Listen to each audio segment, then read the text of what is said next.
it's a really good song. I like that one. Like I literally listened to it for like an hour straight, just had it on Wow. repeat. Well, Yeah.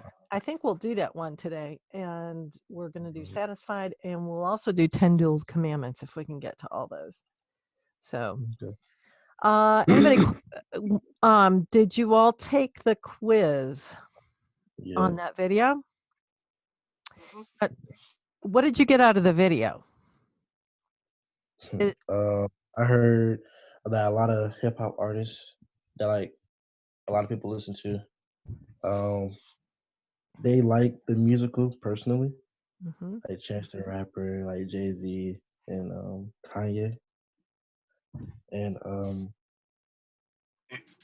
that's really the part that I remember.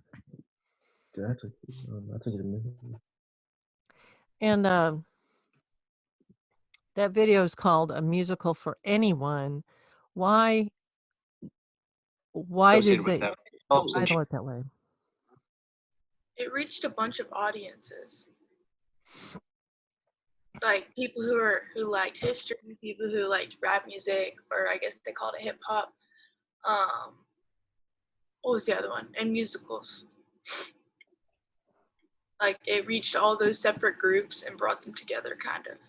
And I think that's why a lot of people like it. Now, I've had some students say that the music's not really hip or hop or rap, and it sounds kind of, not that cool or doesn't live up to those standards. Do you agree, any of you? No, not at all. I believe that it's like the person in the video like described it, it's a hip hop musical. So it's like it has the musical element, but it also has the rhythm and the beat of a hip hop song. So you think it works well?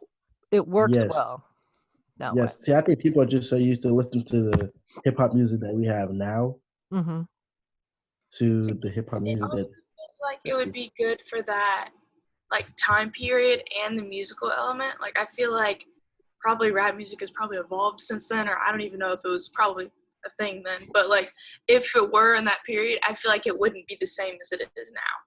What do you mean that rap music wasn't when he wrote it, or no, I mean like if we're talking about the like time period in history. Oh, okay. Like founding fathers and everything. No, it didn't exist then. Right. Yeah, so like it wouldn't be the same as it is now. And if it was, that might be confusing. I don't know. Dante, what are you thinking? You look like you're thinking.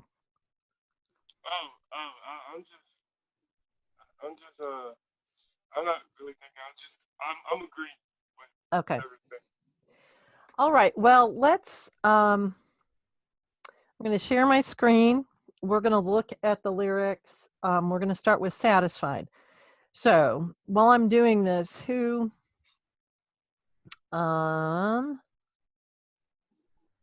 me see.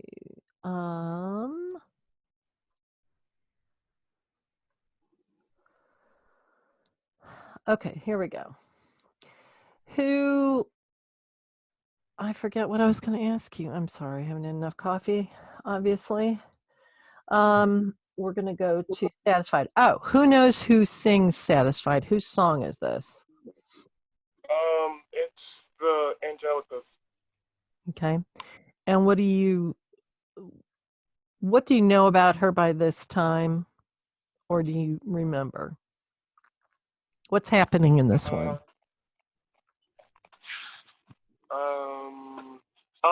I think it's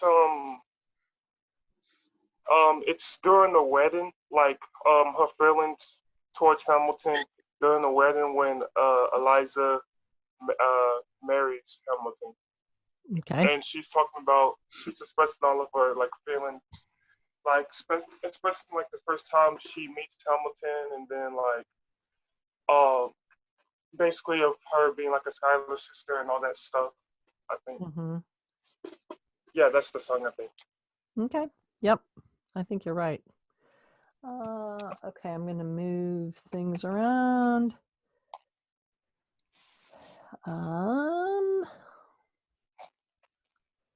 You still have the lyrics on there? No. No, we see you too. Oh, okay. I mean, I see you.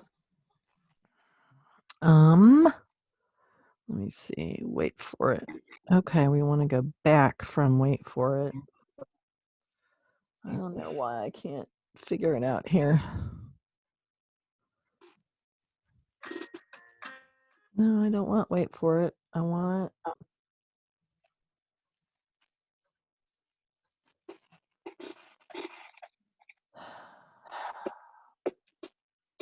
sorry. Ah, you love this stuff.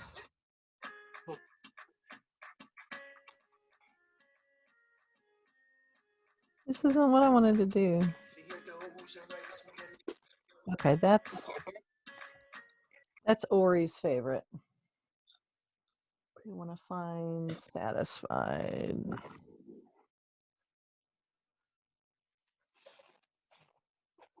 Why won't it show me? Okay, sorry. I think my brain is also not awake enough right now.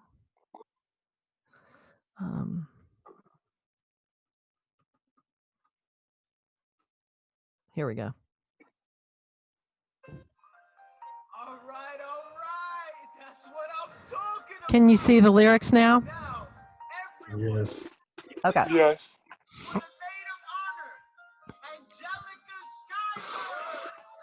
I toss to the groom, to the groom, to the groom, to the groom, to the bride, to the bride, to the bride. From the sister, Angelica, is always by your side.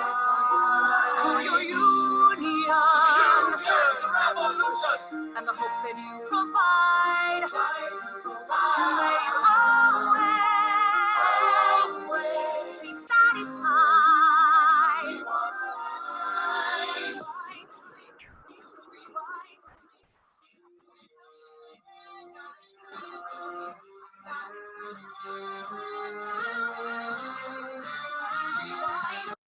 Okay, what is that kind of warping and weird sound?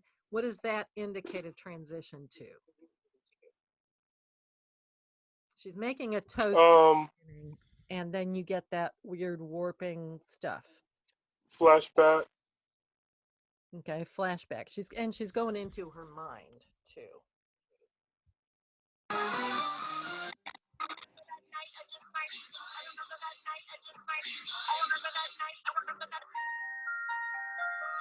I remember that night, I just might regret that night for the rest of my days. I remember those soldier boys took it over themselves to win our praise. I remember that dream like candlelight, like a dream that you can't quite face. But Alexander, I'll never forget the first time I saw your face.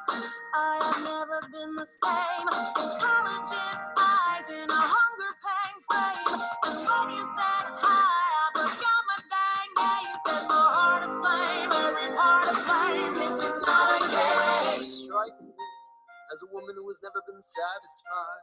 I'm sure I don't know what you mean. You forget yourself. You're like I'm never satisfied. Is that right? I've never been satisfied. My name's Angelica Schuyler. Alexander Hamilton. Where's your family from? Unimportant, there's a million things I haven't done. Just you wait, just you wait. So this is what it feels like to match wits with someone at your level. What the hell is the catch? It's the feeling of freedom of seeing the light. It's Ben Franklin with the key and a kite. You see it right? The conversation lasted 2 minutes, maybe 3 minutes. Everything we said in total agreement. It's agreement, it's a bit of a dance, a bit of a posture, it's a bit of a stance. He's a bit of a flirt, but I'm a give it a chance. I asked about his family. Did you see his answer? His hands started fidgeting. He looked askance. He's penniless. He's flying by the seat of his pants. Handsome boy, does he know it? Peach fuzz, and he can't even grow it. I want to take him far away from this place. Then I turn and see my sister's face, and she is helpless. And I know she is helpless. And her eyes are just helpless. And I realize 3 fundamental truths at the exact same time. Where are you taking me? I'm about to change your life. And by all means, lead the way. I'm a girl in a world in which my only job is to marry rich. My father has no son, so I grew up as a social climb boy. So I'm the oldest and the wittiest and the gossip in New York City is insidious. And Alexander is penniless. That doesn't mean I want to marry less. Elizabeth Schuyler, pleasure to meet you. Skylar. My sister. Number 2, he's after me because I'm a Scottish sister that elevates the satisfied. Have to be naive to set that aside. Maybe that is why I introduced him to Eliza. Now that's his bride. Nice going Angelica, he was right. He will never be satisfied. Thank you for all your service. It takes fighting a war for us to meet. It will have been worth it. I'll leave you to it. Number 3, I know my sister like I know my own mind. You will never find anyone as trusting or as kind. If I tell her that I love him, she'd decidedly resign. He'd be mine. She would say I'm fine, she'd be lying. Eyes at night, it's Alexander's eyes as I romanticize what might have been if I hadn't sized him up so quickly.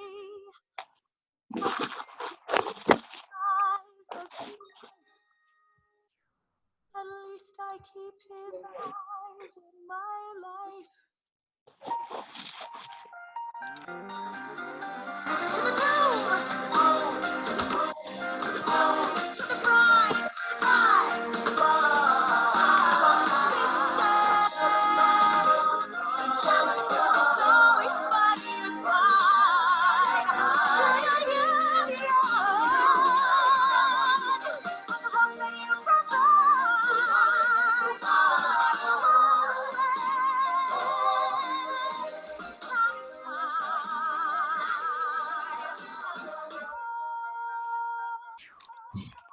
she'll be happy as his bride, and I know he will never be satisfied. I will never be satisfied.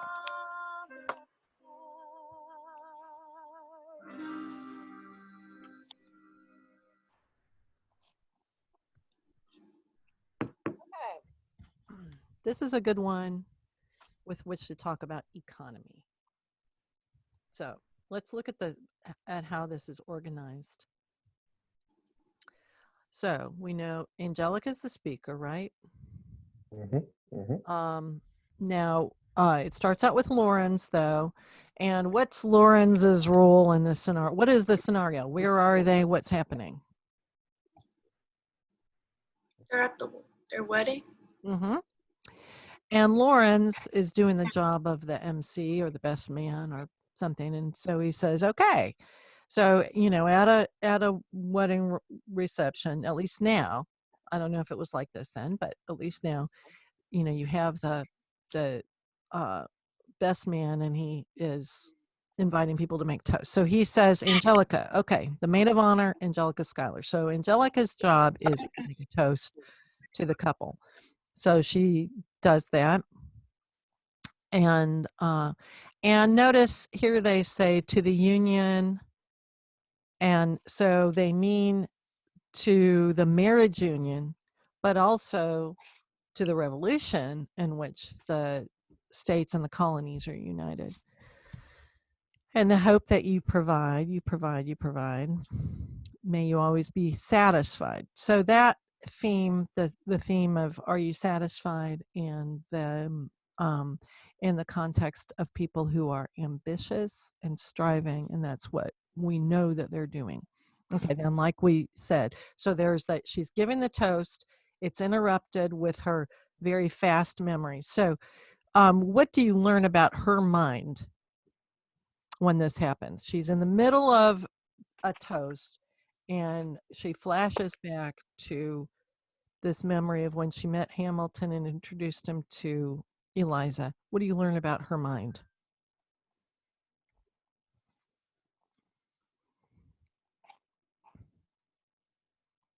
She thinks all this stuff right in the middle of what she's doing.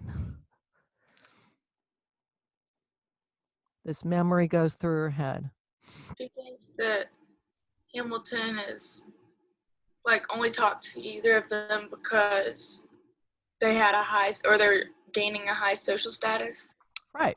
So that's one thing she realizes. So she's going back in her head, you know, in this very quick, she has a very, very quick mind. She's remembering that night when they met them. And yes, that's one thing she figures out. So I'll never forget the first time I saw your face. I've never been the same. Intelligent eyes and a hunger pang frame.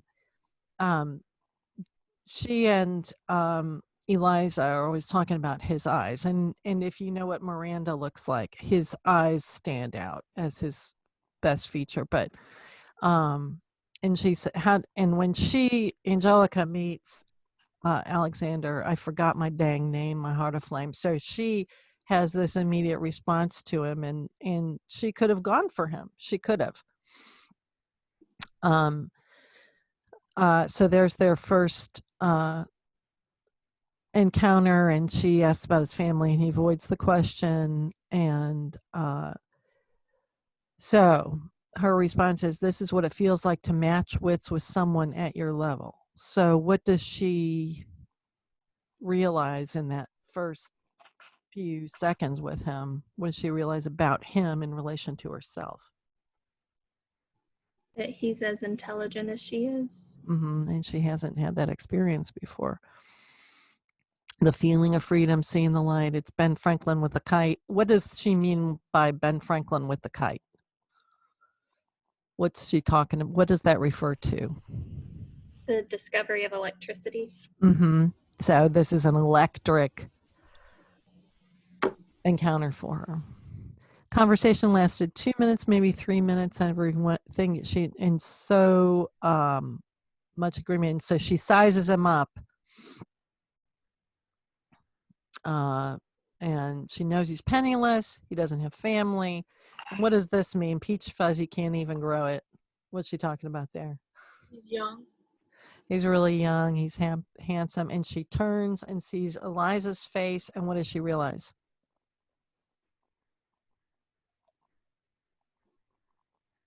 Yeah, Eliza likes him too. So, and she says, I realized 3 fundamental truths at the exact same time. Again, her mind is just going. And this shows us. And the way that the song is delivered, she says these things so fast. Her mind is so fast, and she analyzes and sizes everything up like that. Number 1, what does she say about herself? What is her purpose in life? She realizes that these truths, and the first one is about herself. What's that? Very rich.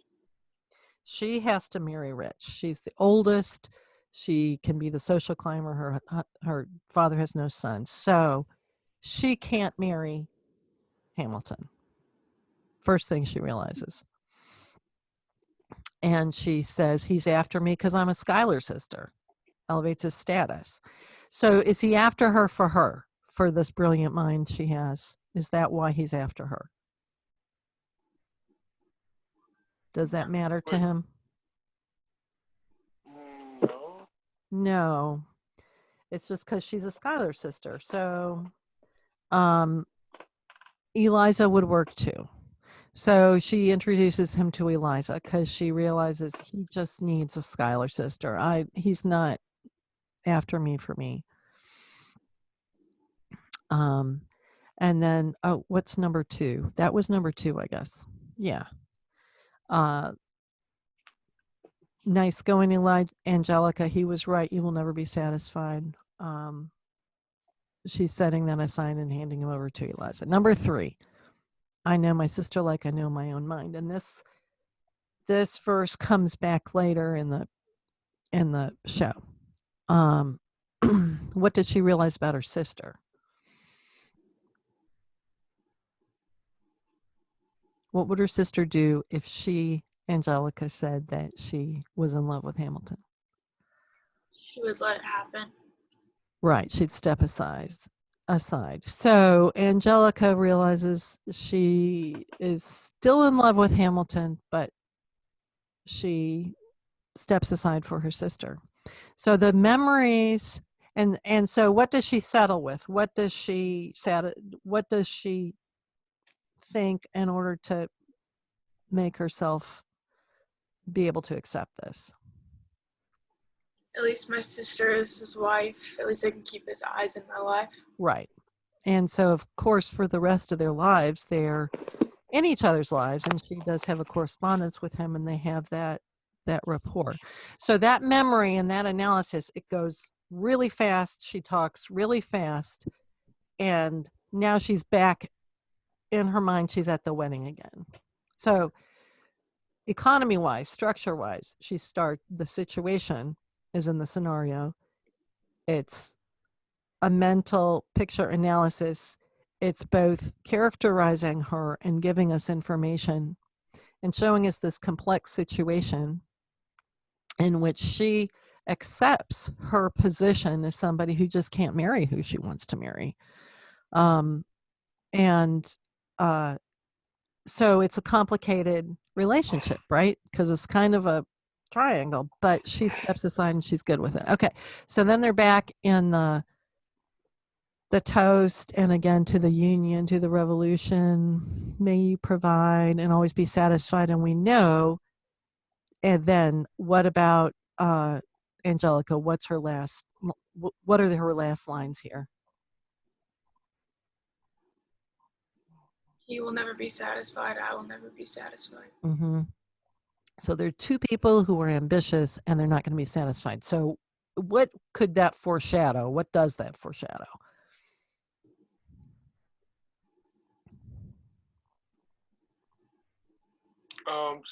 Maybe something that happens wrong in a marriage. Yeah. So that creates complications for their marriages, their lives, because they're both ambitious, demanding, they need challenges. Okay. Then we've got Story of Tonight, where the bachelors finish up the party, and they've been drinking, and they're talking about freedom. Oh, something you'll never see again. Raise a glass. And then Aaron Burr walks up, and Hamilton says, you should bring her. And Burr says, no, can't do that. And why does Burr say he can't bring her? The woman he's in love with. I wish he'd brought this girl with him. She's not like in the same place he is. I think she's from Britain. Yes, she's married. She's married, and she's married to a British officer. Okay. Yeah, so Yeah, that's very complicated. Yeah. That's not something you expect from Burr, is it? It's a very risky thing. If you love this woman, go get her. What are you waiting for? So that's Hamilton is the guy who says, what are you waiting for? And Burr says, you wait for it.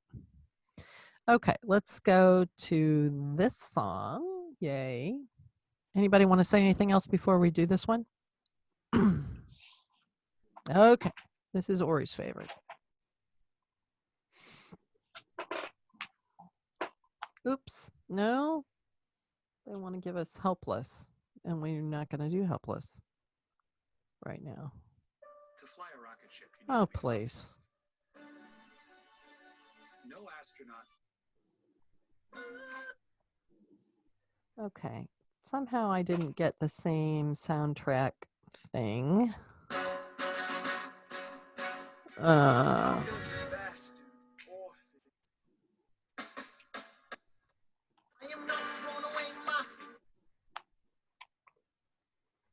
I may not live.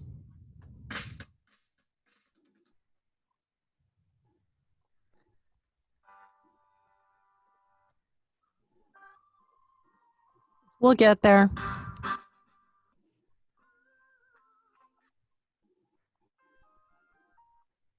I may not live to see our glory. I may not. Okay, here we are.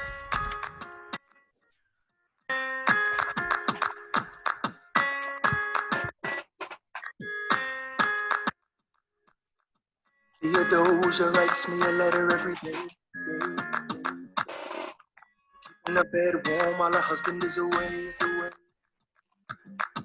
on the British side and Georgia.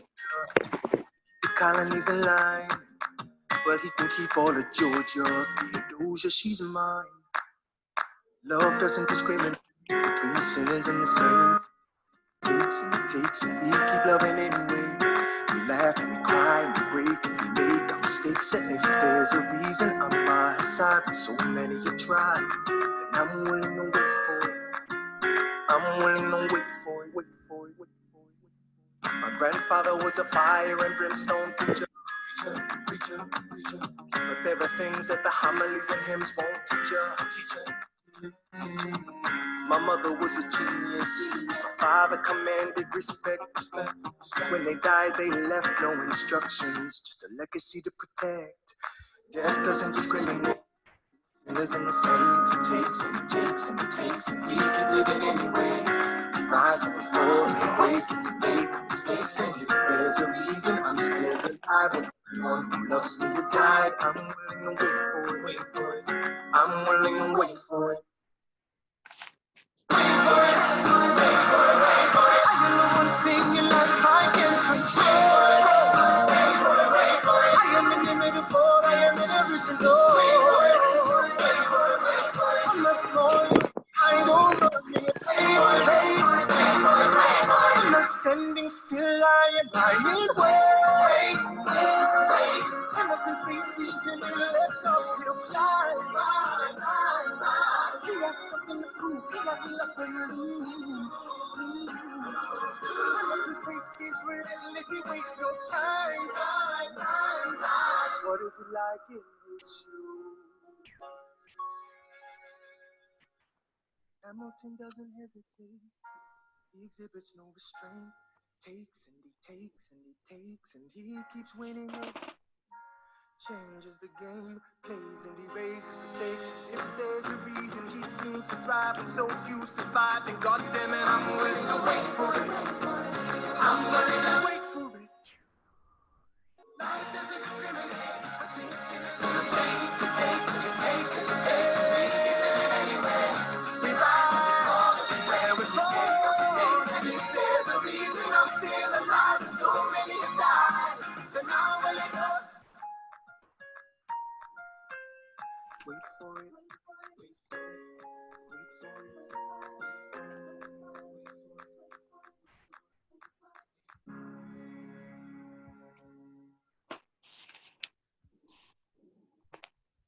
it. Okay.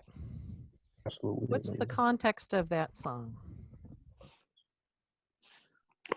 Basically, he's willing to wait for like his opportunity in life. That's what I feel like. Mm-hmm. And because first he started with I don't know how to say her name. Theodosia. Theodosia. Starts off with her.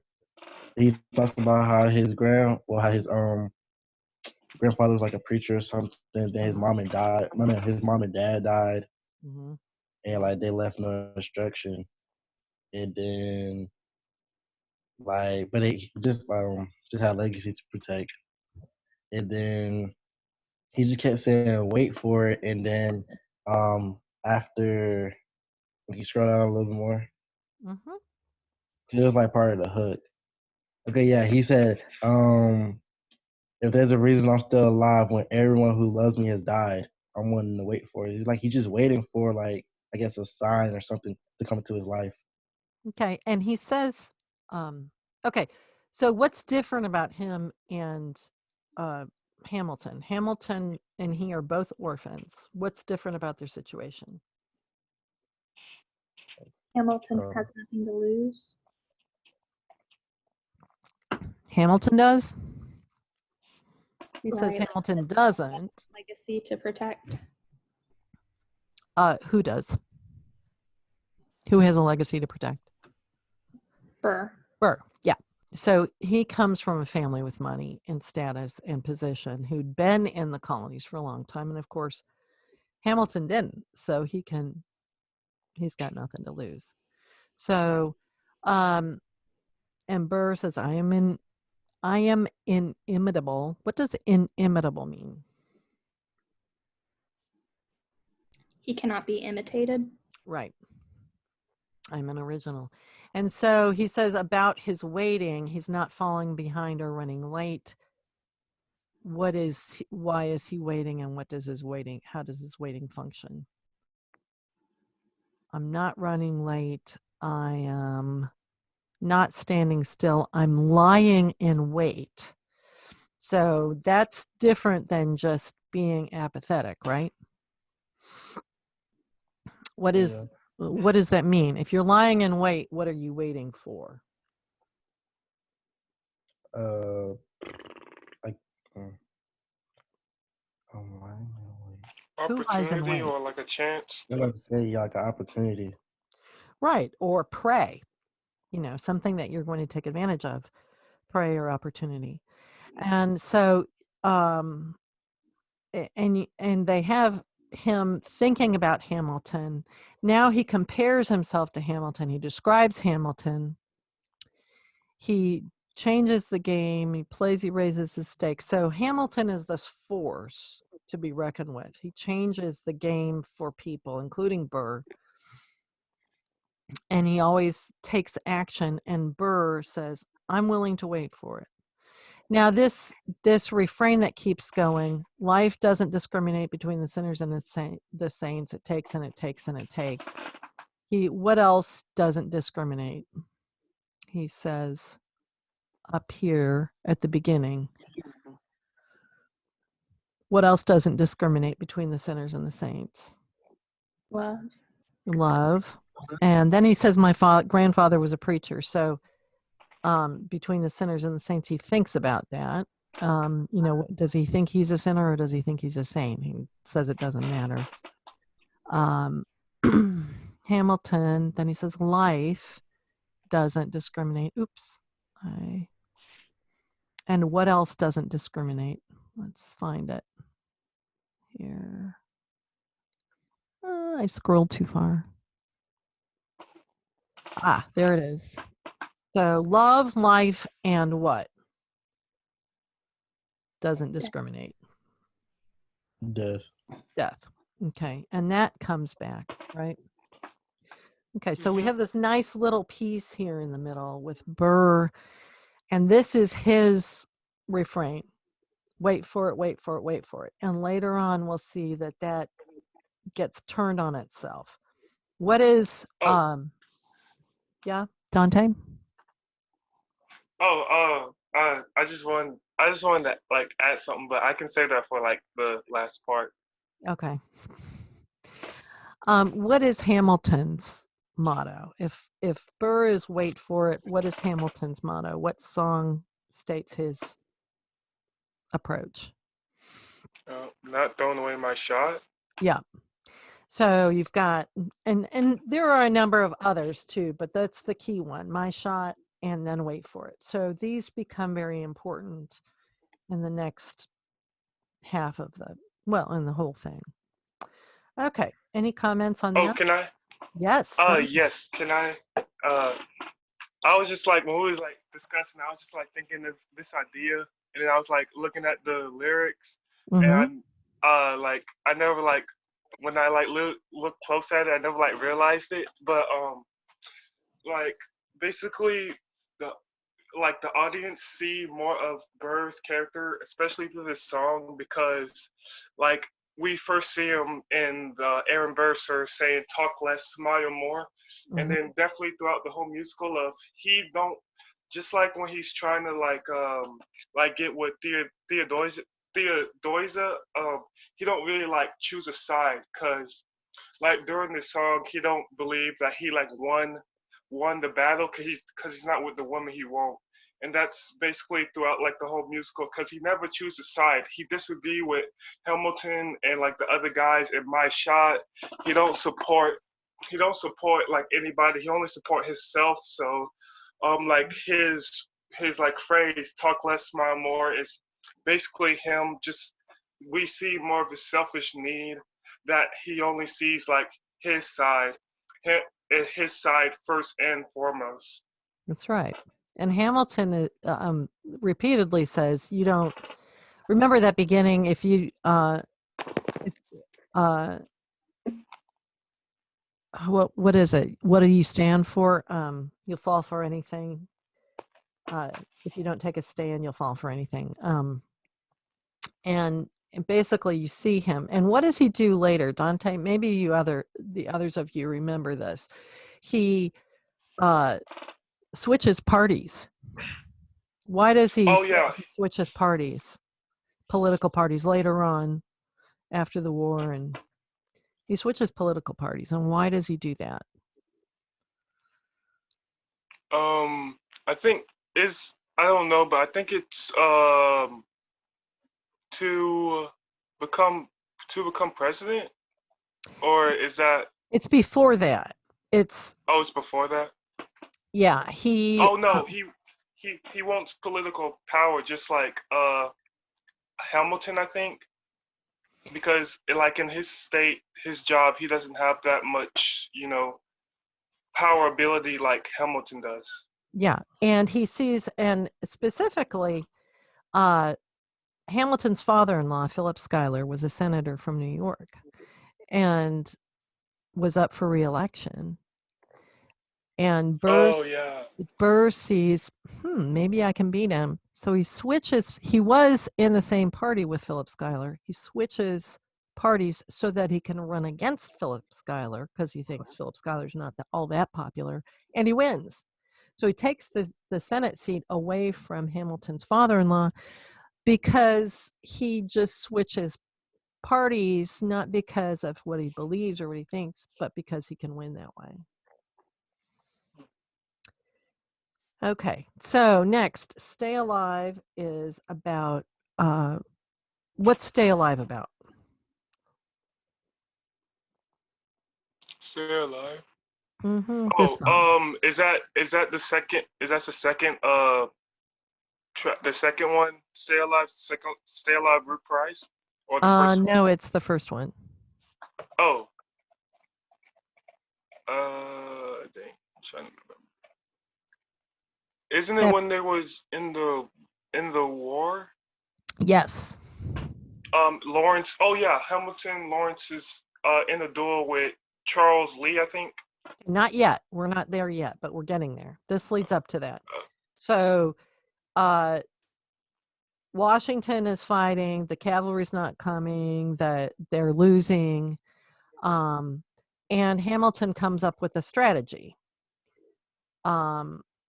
Washington says, "Listen, there's only one way for us to win this: provoke outrage outright. Don't engage, strike by night." Hamilton says, "Make it impossible to justify the cost of the fight." So he's saying the strategy is make the British have to waste their stuff. And this is when I think Hamilton steals cannons from the British.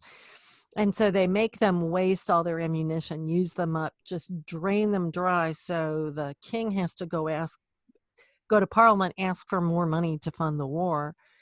And this is their outrun, outlast, hit them quick, get out fast.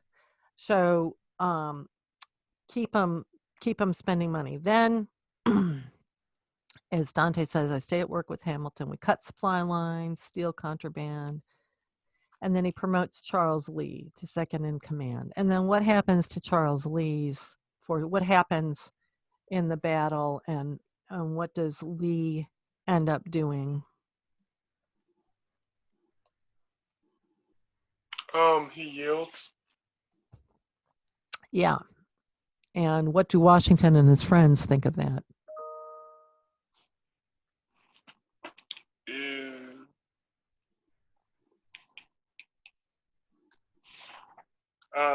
Surprised? Question mark?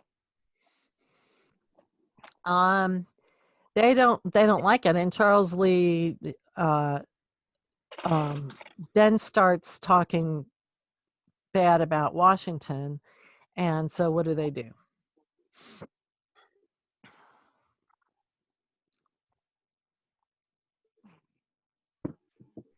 Strong words from Lee. Someone ought to hold him to it. I can't disobey direct orders, because Washington says, Hamilton, I forbid you to duel Charles Lee, because Charles Lee is insulted Washington, the leader. And they say that you can't get away with that. So Lauren says he'll do it.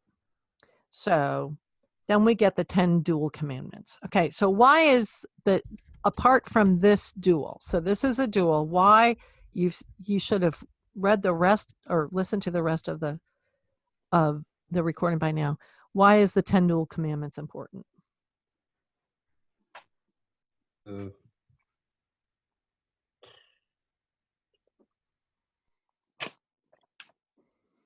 This comes back. What happens in part 2? There's a part. You mean act? Oh, Act 2. Act 2. Yeah. This situation sets up a framework for what comes later. And so let's just talk about the song. Let's listen to it. Let me get it going. And it's a quick one. This is Tyler. Of course, it's Tyler. Is writing an email to his boss, Anita. Tyler's 1, 2, 3, 4, 5, 6, 7, 8, 9. It's the 10 dual commandments. It's the 10 dual commandments. The challenge, demand satisfaction. If they apologize, no need for further action. Number 2, if they don't, grab a friend, that's your second. The lieutenant, when there's reckoning to be reckoned. Number 3, have your seconds meet face to face. Negotiate or negotiate a time and place. This is commonplace, especially between recruits. Most disputes die and no one shoots. Number 4, if they don't reach a peace, that's alright. Time to get some pistols and the doctor on site. You pay him in advance, you treat him with civility. You have him turn around so he can have deniability. 5, go before the sun is in the sky. Pick a place to die when it's high and dry. Number 6, leave a note for your next to kin. Tell him where you've been. Pray that hell or heaven lets you in. 7, confess your sins, ready for the moment of adrenaline. When you finally face your opponent. Number 8, the last chance to negotiate. Sending the second, see if they can set the record straight. Aaron Burr, sir, we agree the duels are dumb and immature. Sure, but your man has to answer for his words, Burr. With his life, we both know that's absurd, sir. Hang on, how many men died because Lee was inexperienced and ruinous? Okay, so we're doing this. Number 9, look him in the eye, ain't no higher. Summon all the courage you require. Count 1, 2, 3, 4, 5, 6, 7, 8, 9. Number 10, places fire. Lee, do you yield? Okay, so I know you was talking about now about what happens later in the second act. Mm-hmm. Okay, so this is an important piece, and it's important to realize that, and I think we talked about this before, that dueling was a way of life, that it didn't happen much because usually, like they say, the offender would apologize. They would come to an agreement that he was sorry, so nobody has to shoot anybody. Now, think about the structure of this. Here's a good economy thing. How is this organized? Sort of by numbers, like they list the commandments. Mm-hmm. Okay. Someone had an opinion there other than Carrie. Yeah, so it's a countdown, 10 dual commandments. Now, maybe not in that, you didn't watch the one about the 10 dual commandments, the video, but there's a rap called 10 Crack Commandments. Anybody hear of that before? I forget who the rapper is, but so this is. Oh, it was Big. Atrocious Big. Mm-hmm. And we were talking about intertextuality being referencing other works. So this one calls to mind, for those who know it, 10 Correct Commandments. So it's grounded in that culture, the musically, but it's also grounded in 18th century culture. 18th century music was very, very orderly and structured. And so the way that the melody works, the 1, 2, 3, 4, 5, 6, 7, 8, 9, you've got counterpoint, and it's very carefully musically constructed. So it's both very 18th century and it's very keyed into hip hop. So Miranda weaves these different cultures together to bring those associations to the song. Okay, so now you know how, and these rules, there was actually a pamphlet or a publication published called The Rules for Dueling.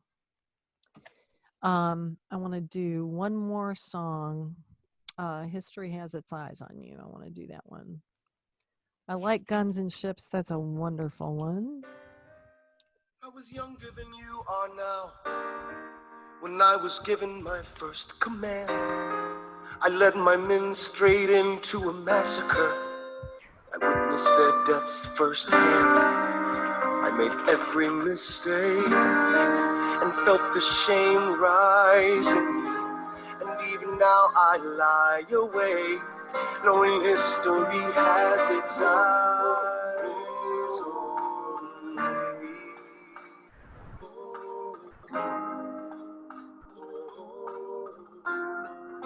History has its eyes on me.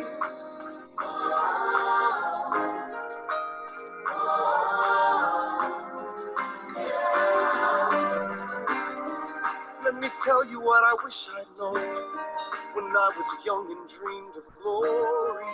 You have no control. Who lives, who dies, who tells your story? I know that we can win. I know that greatness lies in you. But remember, from here on in, history has its eyes on you.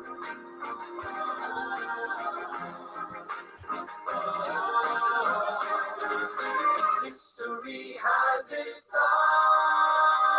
eyes on you. Okay, so there's a main theme there, and it comes back. It comes back over and over. History has its eyes on you.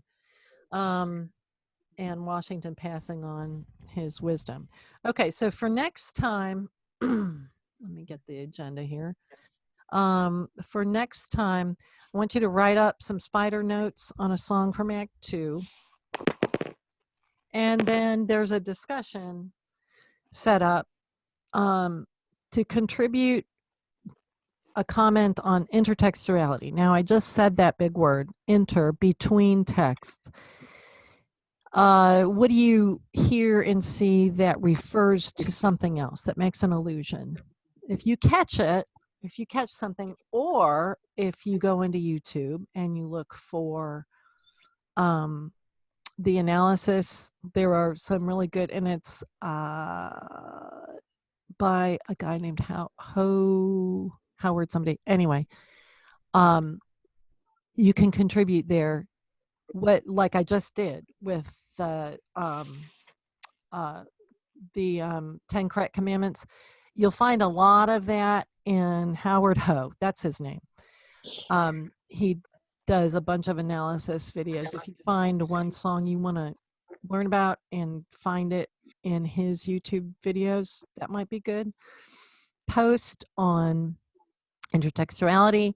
Find something that's ironic and post on it.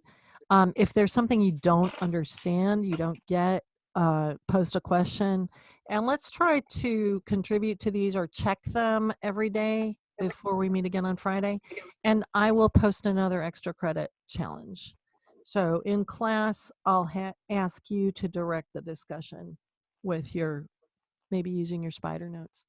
So Tyler or Carrie, did you ask a question or make a comment there? I did.